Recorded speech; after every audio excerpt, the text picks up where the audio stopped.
and they don't want anything to do with me anyway. I know.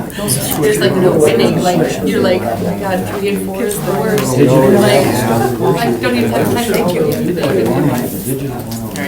All right. Good evening. Welcome to the Monday, May 8th meeting of the Green Bay Plan Commission. What's your pleasure regarding the minutes? Move to approve. Second.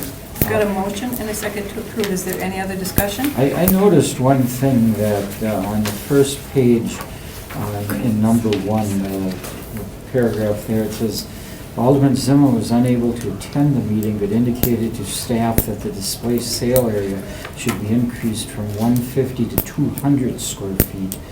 Actually, the ordinance, as we put it forward, has it at 100 square feet. So his request was to increase it from 100 square feet to between 150 and 200. I accept that as a friendly amendment. Okay. All right. With the amendment, the meeting minutes are passed. Thank you.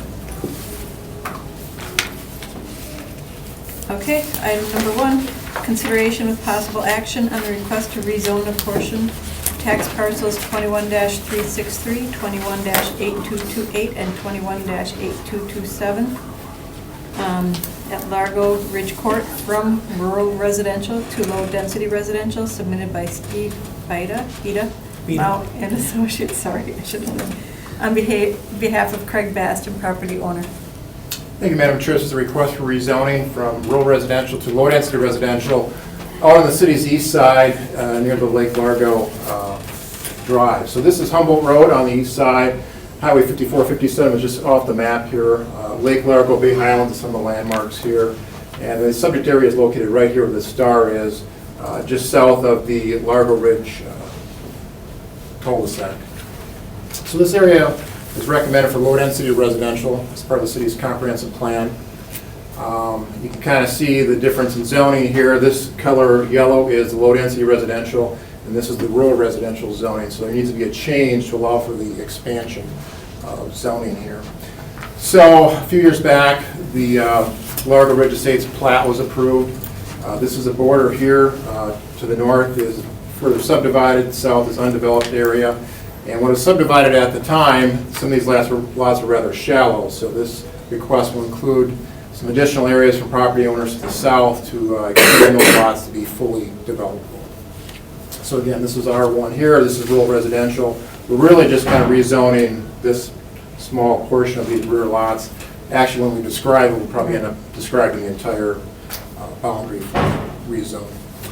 We notified affected property owners, haven't gotten any questions or calls on this. The applicant and property owners are here tonight. If you have any questions, then we are recommending approval of the request. Thank you. Yes? This is on the other side of Mahone Creek, then. Right, so Mahone Creek would run right through here. And this would be And just, they're over on the other side of the river. well, right, they're on that southwest side of the river. They're not adjacent to the So they're not affected by, Voting?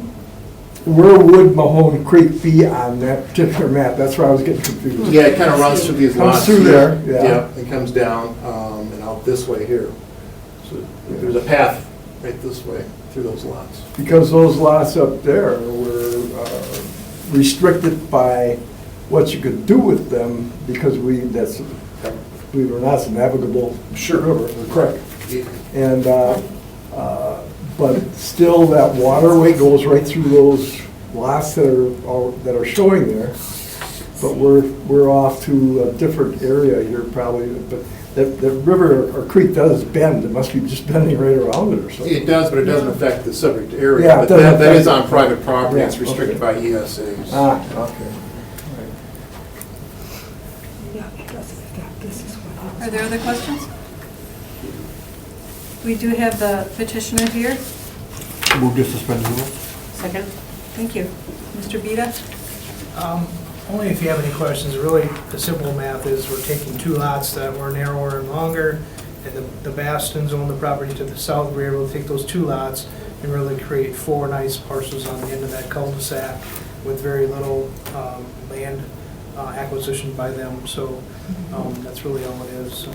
Okay. Are there any questions? I got one. Is that actually Baston's property yet? Okay. These are the Bastons. Oh, okay. Hi, Jerry. Well, thanks for looking at it. You guys are, yeah. I don't think I really mentioned it, but, okay. Move to approve. Second. We've got a motion, a second to approve. All in favor? Aye. Opposed? Thank you. And when does this go to city council? Thank you. Next Tuesday. Tuesday, yeah. Okay, That'll be thank the you. first reading, Paul? That'll be the first reading. I'll give you the dates. Yep, thank you. Thank you. Thanks for coming in.